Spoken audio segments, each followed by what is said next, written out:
This is the Tapped In Podcast, the podcast for beverage distributors that want to empower their sales team to drive business results.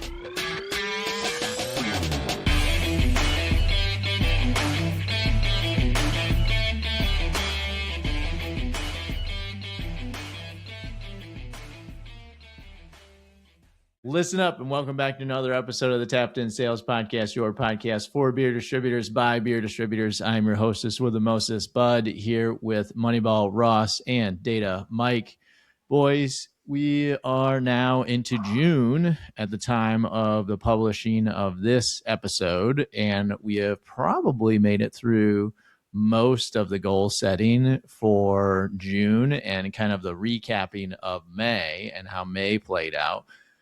What has been, let's start here. What has been the vibes from the lead-in pre-Memorial Day on how everybody was doing before Memorial Day? We'll start there. We'll break it into 2 or 3 parts. So what were the vibes? What were people excited about heading into Memorial Day? I mean, I think that the start of the month was shitty, and I think everybody was hanging their hat on Memorial Day. I mean, the line that I kept using was, the last 2 weeks of the month are the make it or break it. You know, it all comes down to what happens in the last 2 weeks. And now I'm getting into my first round of goal setting with clients, and it's we're not going there yet, Ross. Okay. All right, Mike. What were people? I may have slipped there and gave the plot line. That's fine. What was the so people were behind the 8 ball, or it was a slow start? Mike, were you on that same wavelength leading into Memorial Day as well too? We were all out in the market as well during build week as well. So yeah, May's such a tough month to judge out of the gate, especially halfway through, just because it's so backloaded. Yep. And we rely on Memorial Day sales to really carry the weight of May. So I was in the same camp as Ross, and thinking that, hey, this is completely backloaded month. We're going to catch up. You know, don't let the PEM discourage you quite yet, because the first 2 weeks you need to define that. You can't just throw it out. PEM is our projected end month, where you might end the month at. How we're projected to land the month, right? Not day over day or week over week sales. So it was kind of tough to judge. But I mean, a lot of my clients were optimistic heading into the Memorial Day weekend. You know, it's 19%, 20% bump week over week from the second week to the week leading up to Memorial, just in volume. Yeah. So, I mean, that's a huge bump, and to rely on that. And yeah, so I would say the majority of my clients were optimistic heading into it, even though it was off to a slow start. When we were on the market, Mike, down in the pre-work, which would have been pre-build week first, because we did back-to-back weeks, that was, you know, at least not that bad of a week or not that bad of a result. Like, it was kind of as expected, and they were gearing up to get ready for build week. When we were out in build week out west, you know, that was, everybody was busy, but they found their time to kind of get with us and kind of work through the things that we needed to work through with them out in the market. But I wasn't noticing anything like super weak from a sales planning or sales execution standpoint, or getting product out in the market during build week. So I think everything was set and ready, and the, you know, trap was set, as they may say, for the consumers to show up. Now Memorial Day happened. What was the vibes from Memorial Day results, and how results have been? Mikey, we'll start with you. Yeah, far below expectation. And it's been quite ugly, to be honest. I did a little bit more digging just before we jumped on here, because I wanted to just see even clients that I don't meet with or I haven't met with yet, just to kind of take a look and see where everything's at, different parts of the country. And I mean, the moral of the story as a whole was just, it was a really ugly weekend. And there's still a lot of beer sitting out there. We were, like you said, we were prepared, right? We go to battle. We stock the back rooms, we fill the shelves, we get our displays built, we look pretty, and then we rely on the consumer to do the rest. And that part just wasn't there this week. Well, weather in certain parts, I mean, the last thing anybody wants is a fucking weather report, right? But at the end of the day, like, we do live and die, and some component of the rate of sale is derivative off of the weather. And in some parts of the country, like, it was not good. We got rain here in the Midwest all day Friday, all day Saturday, the better part of Sunday. And it wasn't until Monday, and it was like a cold rain too, right? It wasn't even like and it was cold and consistent rain all 3 days. And it wasn't until Monday that actually loosened up and got a little bit better. I was encouraged, as I call it, the boater's index. And my mom lives on a lake, and I was over at her place on Monday.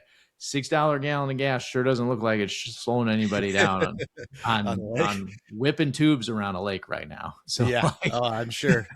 I know. And speaking of that too, because we hear a lot. There's a lot of insiders that will say the weather isn't as big of an impact to sales as most think. I disagree with that. Whatever. As much as we sit here and we talk about trends and all the headwinds, right? Gen Z, people, moderation, giving up drinking or just moderating, THC, all the things. And the simple answer is it rained, right? We head into the month of May. We head into the summer kickoff selling summer season, putting all of our eggs into one basket. And that is basically the weather. This is an occasion. This occasion isn't owned by beer. This occasion is owned by the weather. And the beer sales strictly rely on those cookouts, backyard parties, right? Camping, boating, just getting out. And without that, we don't have the beer sales. I mean, we've all experienced it firsthand. And I know my weekend here looked dramatically different than it would have if the weather was nicer.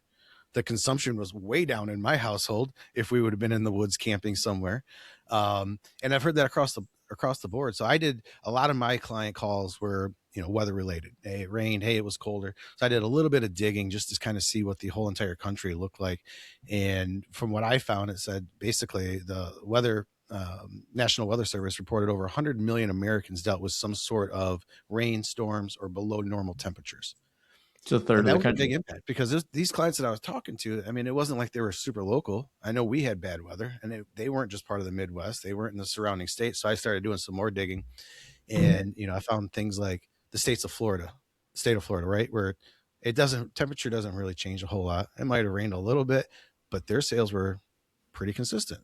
I looked at some other states where weather was pretty consistent and their sales were pretty closer to expectations. So I think the majority of the impact and what we saw of what we'll call a shitty holiday weekend came from weather because we just didn't have that occasion.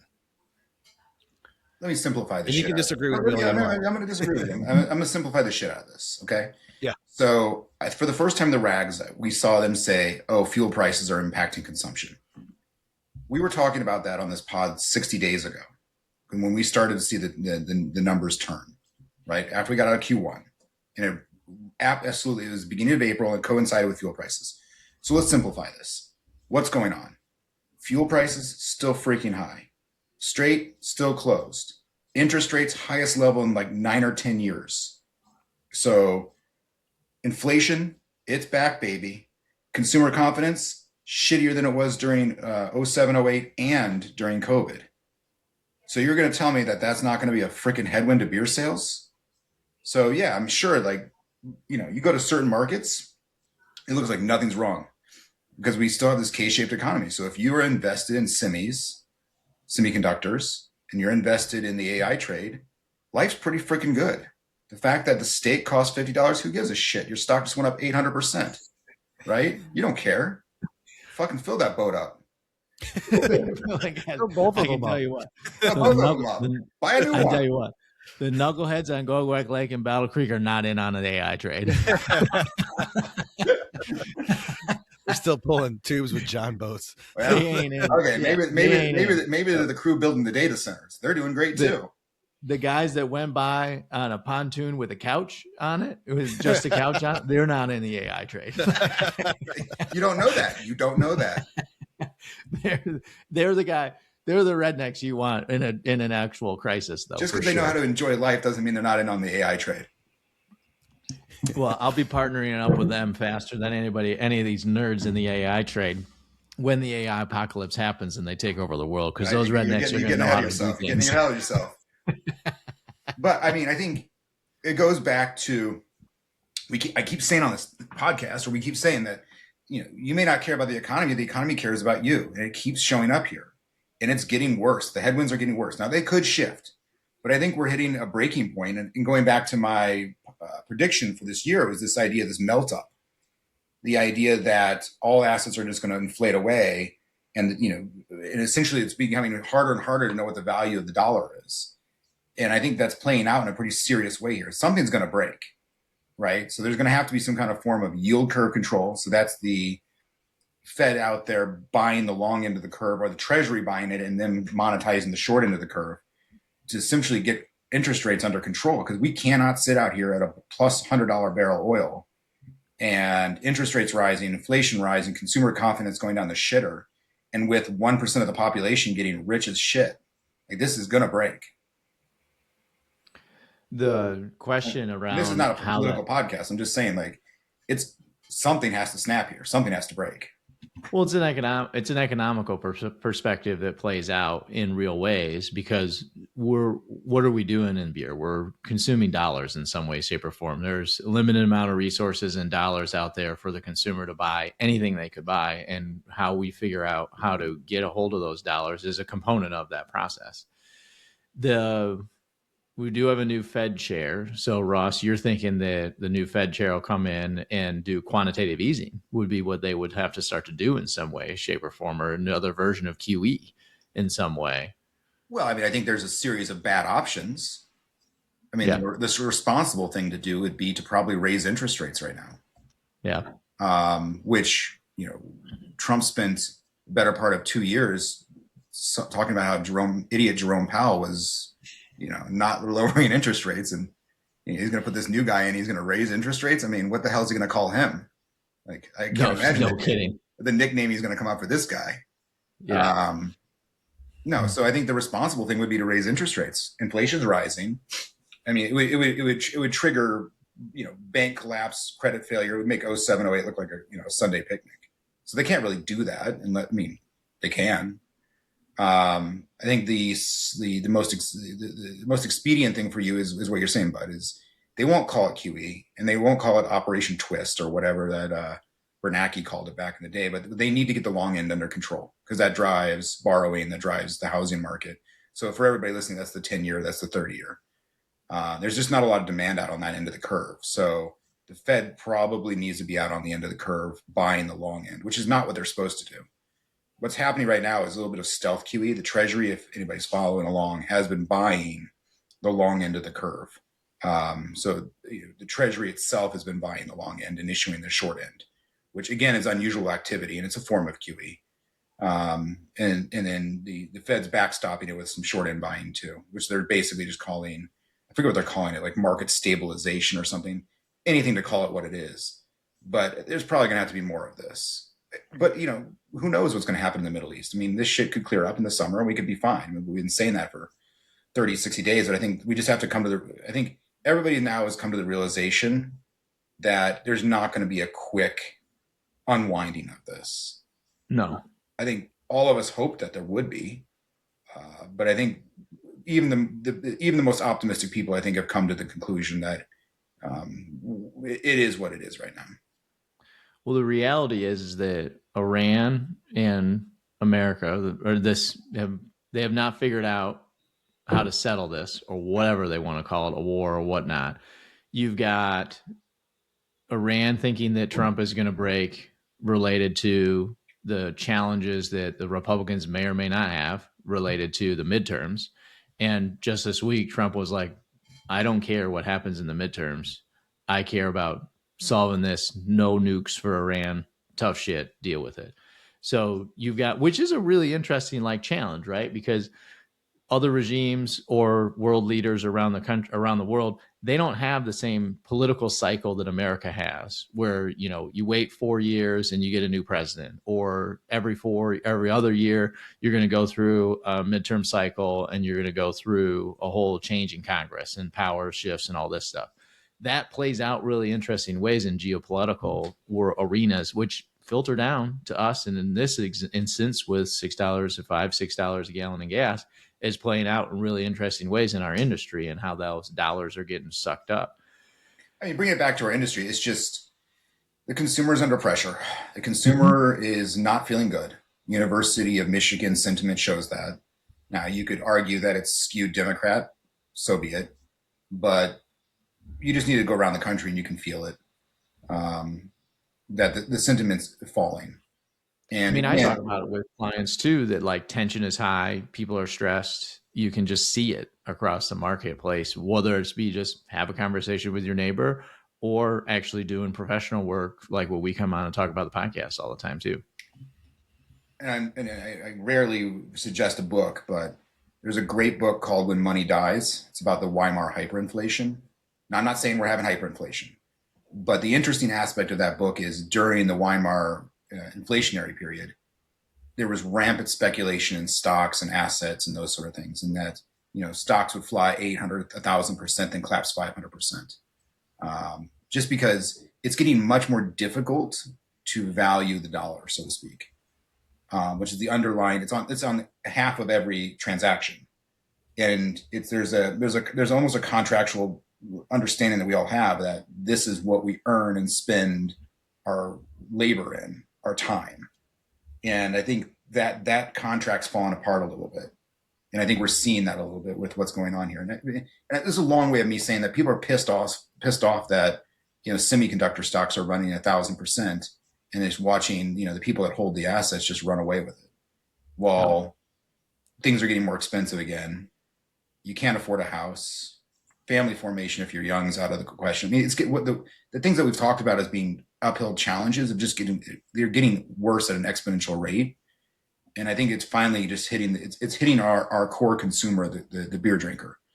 Yes, we can talk about the on-premise and we can talk about the high end and what's happening there, and that's still happening. And it's just, but our core constituent, our Busch drinker, our Bud Light drinker, they're under pressure, and I think we need to acknowledge that.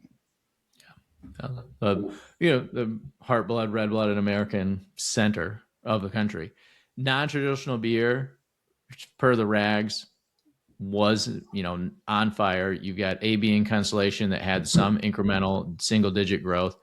Yeah, Busch Family was up. You had Keystone Apple, which we had a client text us this weekend, Mike, about how well Busch or Keystone Apple's doing on their limited order window. And now that's a legit hit.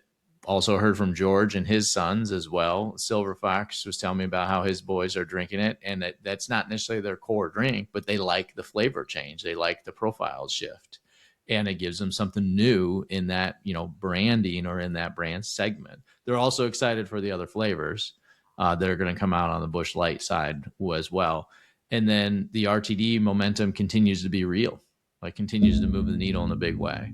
Those kind of line up with everything we're seeing as well, too, across the board. I mean, it's just breathtaking how much innovation we're having in this industry. I mean, let's put some more flavors in some beer, man. Let's do it. Oh my God.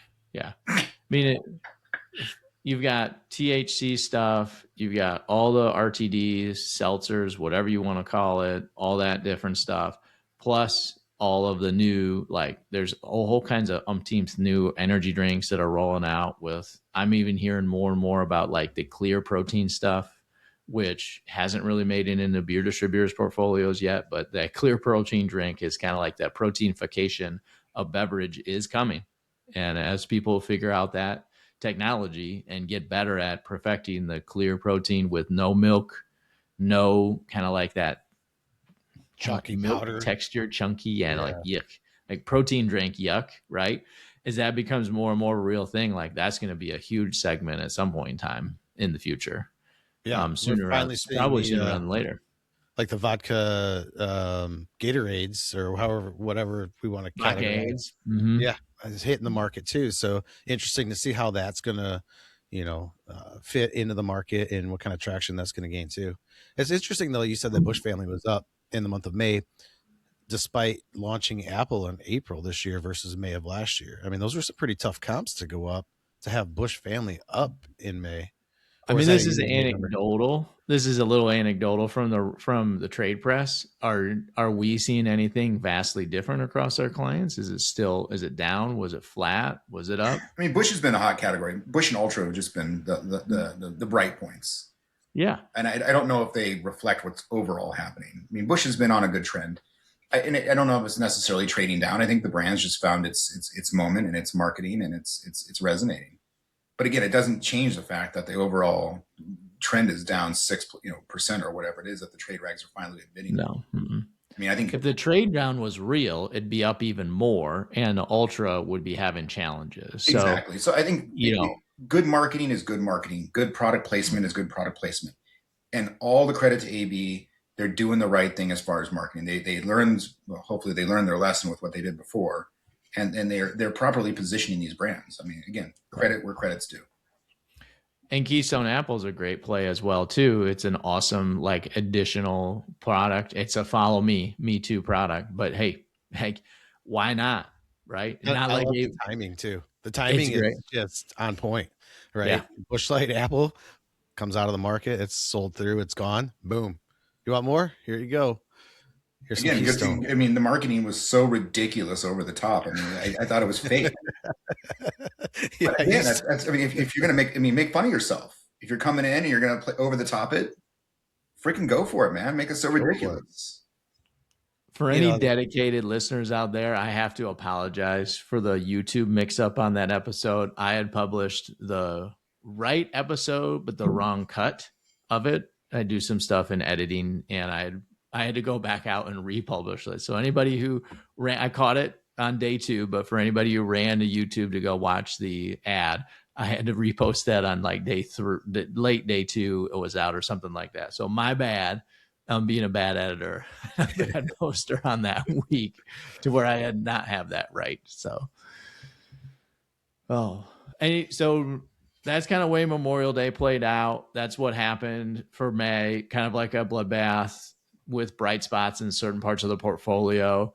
2 questions. First question is, did we see a disparity in performance in travel areas, so tourism travel driven areas versus places that are stay at home, middle market? This isn't really like a tourist centric area. Did that come to life? Because that was something we talked about at the end of April. Yeah. Going into May, that, hey, if gas prices stay high, the tourist driven areas are going to be impacted probably more. The non-tourist areas will probably keep people in their markets. That net could be good for some wholesalers and bad for others, or good for some markets, bad for others. Ross, did that play out? Have you seen that? And Mike as well. I haven't done as many of the June planning meetings as Mike has, just because I was traveling this week. So I'll defer to Mike, because I don't know if I have a good enough view on that distinction. Okay. Yeah, I was really curious about that same thing, because that's where my mind went first. I'm like, all right, well, if people didn't travel to those destinations, did they stay home and drink? Which we always kind of banked on, at least in our market back in Michigan. People would go to northern Michigan for Memorial. You just go up there, you go camping, you go boating, you do whatever you want to do. So weather was gonna be bad. We're like, great, people are gonna stay home and they're gonna drink. So I did a little bit of some deep diving into some destination markets. Obviously got hit pretty hard, to where those markets were down below the average. So I'm like, oh, okay, so let's look at that home market where that consumer would have traveled from and left to go there. Did they stay home and did they drink?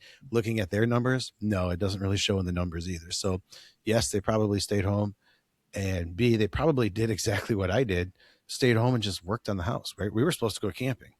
And we looked at the weather forecast. We're like, why are we going to go sit in the woods for 3 days in the rain? It's going to be cold. It's going to be miserable. Let's just stay home. Well, instead of staying home and having friends over and having a barbecue, or, having a couple beers around a fire at night, we just got home projects done, So like I said in the beginning, consumption level at our house was way down. And by looking at the numbers, especially in those areas where people would be leaving or staying to go to those destinations, I believe that a lot of people did the same thing. They stayed home. They saved money. Like to Ross's point, they didn't go buy beer. They didn't have a fire or, a barbecue of any sorts. And they probably either just hunkered down or they got some things done around the house. But that's what I'm seeing. I didn't see a big bump in the home markets, and definitely the travel to markets were down far below the average. And why does weather matter so much, right? Like we didn't, you touched on this. It still does matter because weather creates occasions. For And anybody who's a brewery executive out there, it's like, I don't want a weather report because they don't want a weather report. But the no, they don't. reality is that it creates occasions. All right. When It I is now the that now, occasion. now, now, when we don't mind my origin story, there was a wise guy that was in charge of the wine division at major brands who once said, and it's always stuck with me, if you open a good bottle of wine, that is the occasion. So take that shit. Yeah. For you wine nerds out there and you wine snobs, We're not talking for, wine. for us for us hillbilly beer drinkers, we All need right, a all right. reason to get You together. you open a nice Keystone Apple, and that's a great occasion. I can tell you the difference between a 30-pack weekend and a 6-pack weekend, and that's a difference between 80 degrees and 60 degrees. For sure. For sure. If it wasn't a factor too, like north in the Mason Dixon line wouldn't have their Januaries be 40% or 20% smaller than their Junes and Julys, right? So like it is a factor in some way, shape, or form. It isn't the factor, but it plays a role. But take weather out of the equation. Look at Southern California. Southern California has no seasonality. The weather's always amazing. It was perfect. But their trends are down too. They are, and we were there leading into Memorial Day, and it was perfect. Like, the weather was great. Also almost $7 too. Now you're making my point here that it's more macroeconomic than it is weather related. You're making my point for me, Mike. Ross, back in February when we were chatting on this podcast, and I would have said, hey, Memorial weekend is going to be cold and rainy all weekend. Would that have changed your perspective on the sales for May? There's a saying in market analysis that is, show me this chart and I'll tell you the news, right? So show me the trends and I'll tell you the news. Interest rates, highest in 10 years. Inflation's ripping. Consumer sentiments straight to shit. And I don't think they woke up and looked outside and said, oh, well, it's rainy. That's why I don't feel good about consumption. I'm not going to drink. That I should think be a your better point- reason to Because drink, we're not just talking about beer. We're talking about durable goods. We're talking about automobiles. We're talking about houses.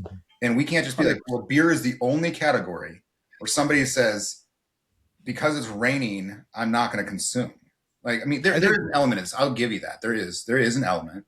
I'm just saying that show me the charts, I'll tell you the news.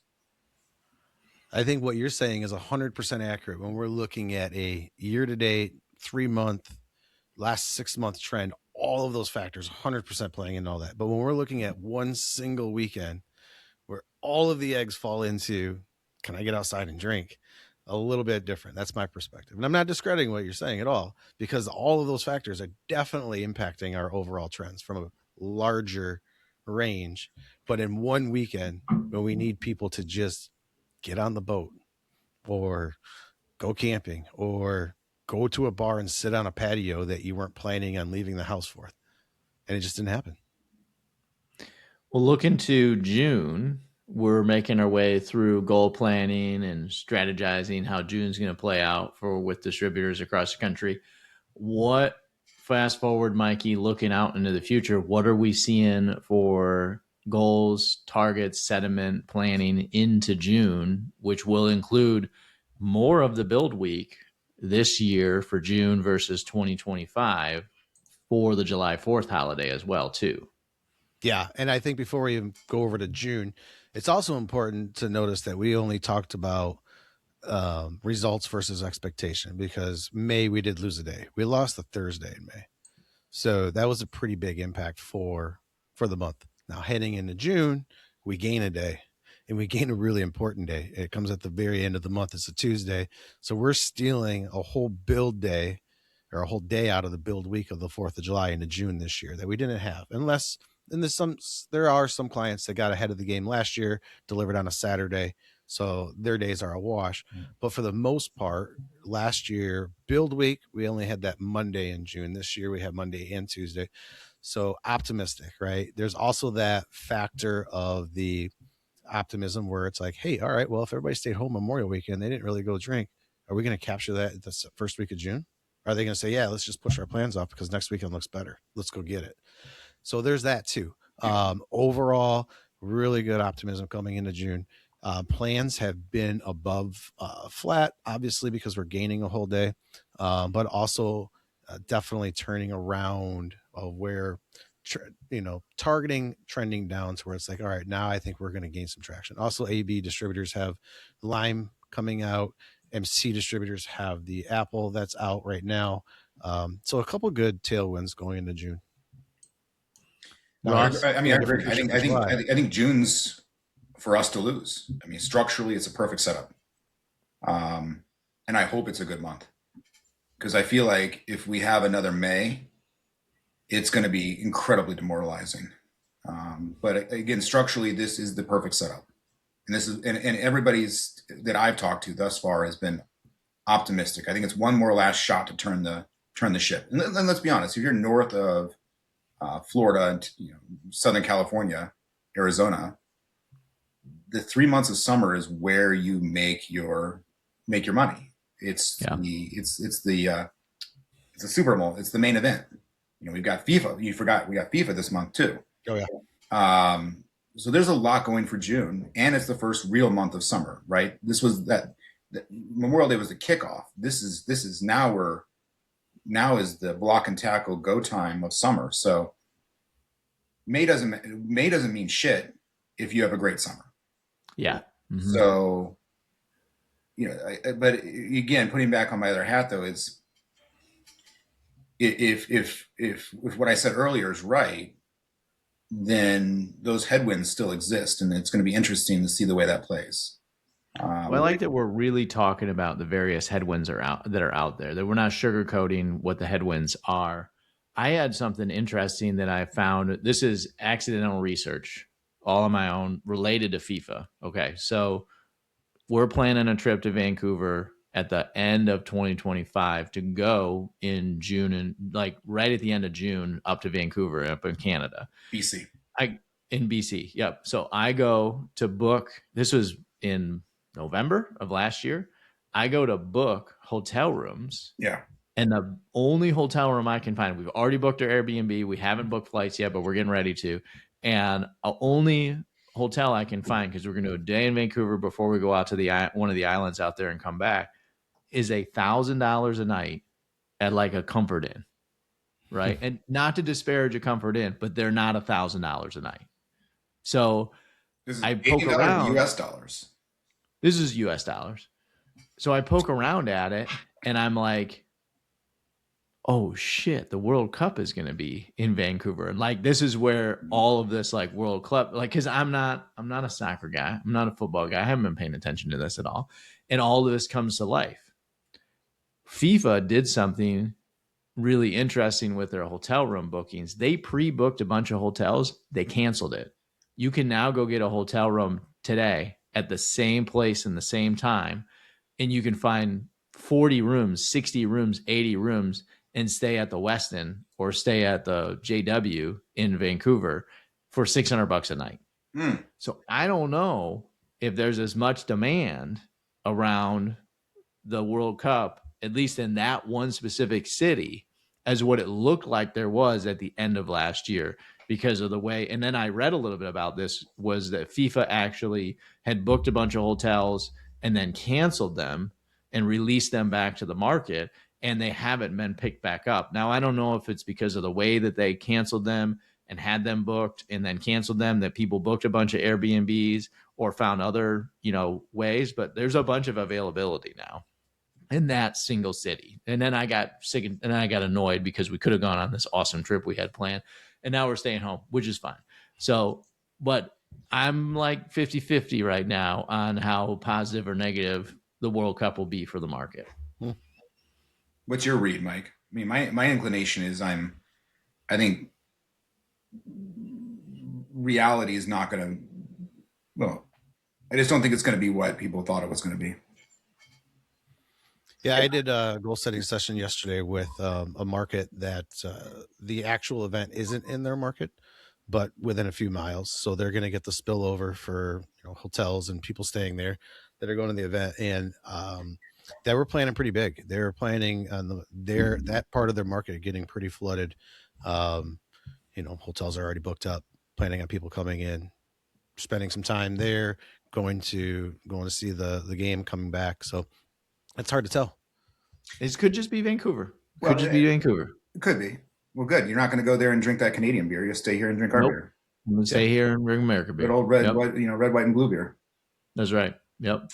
I have seen customers thinking more that there's going to be a lift on premise versus off premise, which I thought was an interesting distinction. And it goes, tying it back to our conversations around, where the drinkers are showing up and where those dollars are being spent. We've continuously talked about on premise, and it seems to me that if we're expecting a lift more so on the on premise, I think it plays into the overarching trends that we've seen, which is the on premise remains stronger than historically it has been over the last couple of years. Again, as our consumers kind of bifurcate themselves between, for lack of a better term, that K-shaped situation. Well, the thing that the World Cup has going for it is that this is a life event for many folks. Like, they wrap, years of planning around this, and that this isn't going to slow them down. And those core consumers of soccer, football, coming over to watch or to participate in the event. I am most worried about the World Cup because my neighbor, Wilhelm, is from Austria, Germany. It's from a part of Germany where it's kind of flipped back and forth a couple of times in different wars and whatnot. So, he's an Austrian is what he calls himself. And he's big into schnapps. And the last time that Germany did great in the World Cup, I wound up watching them in the final at his house. And it was a beer, a shot of tequila, and a schnapps, just in rotation. And I woke up the next morning and I was like, oh shit, sun's coming up. I'm like, shit, I'm late for work. And Sarah walks in the door and I'm like, I gotta get my shit together and go to work. And Sarah's like, no, hon, it's only 8 p.m. The sun is going down. So I am most worried about getting rope-a-dope. Wander over there.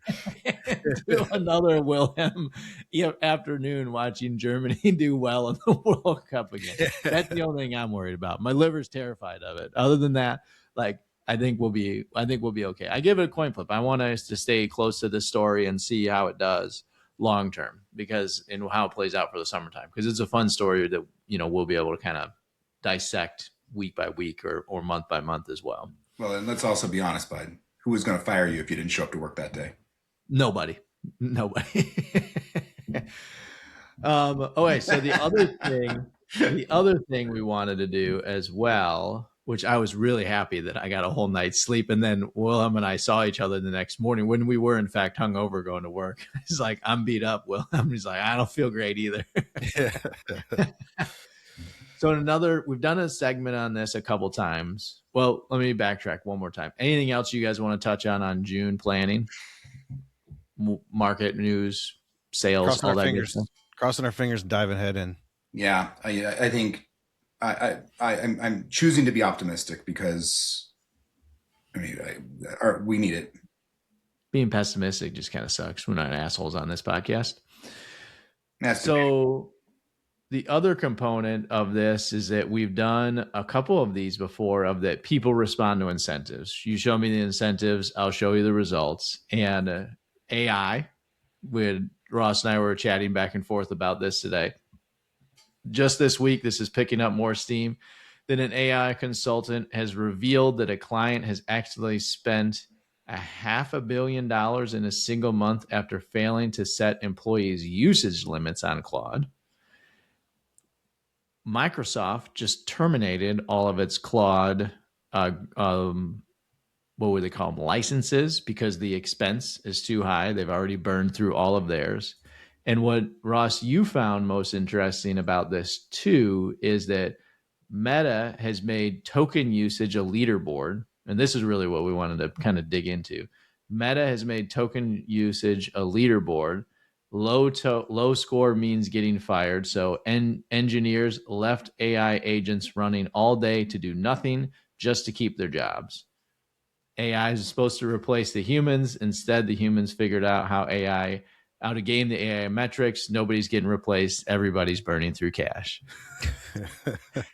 And you gotta love this. Like, and I've sent a couple of different things to you too, Ross, around like AI and how people so far are still undefeated at this game and how humans hack through this system.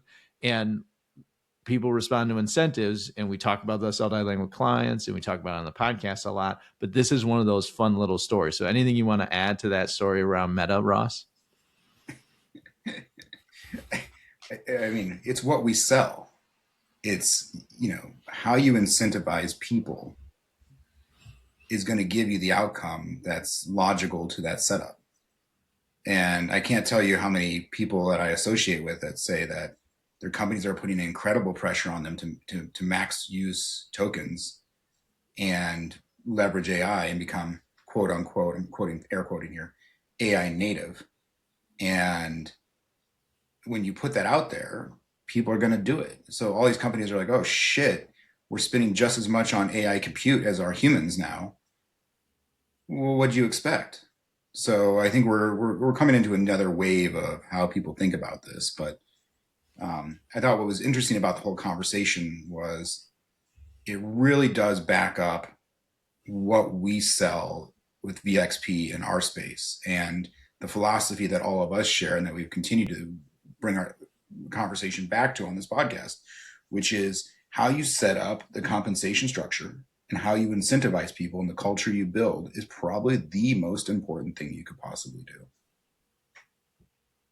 It's interesting to watch where other ideas or other things like the largest Pizza Hut franchise deployed the Pizza Hut deployed an AI tool inside of their kitchens across all their franchisees. And what that tool was to do was to connect with DoorDash, Grubhub, all the drivers, and keep the drivers up to date, up to speed with how the order was making its way through the kitchen and eventually out of the oven so that they could time their pickups more efficiently and everything else. Well, the largest franchisee in the Northeast has now sued Pizza Hut for the better part of $100 million because pre the launch of this tool, their delivery rate success or on-time delivery success was about 90% or better. After the launch of this tool, it's 50%. So that's costing them money, customer service, scores, and everything else. Why? Humans are undefeated. They are actually, Grubhub delivery guys and the DoorDash shoppers are actually waiting and stacking multiple orders together until they can actually leave with 2 or 3 or 4 or 5 orders. So this tool, which was supposed to make the whole process more efficient, has actually made one component of the process more efficient, which is the DoorDash delivery person, but has made everything else in the chain less efficient and has cost everybody else in the chain time and money in the process. So good intentions, right, Ross? Another good intentions on this, Mike. There's another expression there, which is the road to hell is paved with good intentions. Yep. Which people are undefeated at this game. Undefeated at this game. Any other like weird things you guys have seen lately that are along this storyline? Well, I think that wraps up another great episode from Tapped In Sales Podcast. I'm your hostess with the mostest, Bud, here with Moneyball Ross and Data Mike. If you want to get in touch with us, you can hit us up at vxptech.com. That's vxptech.com.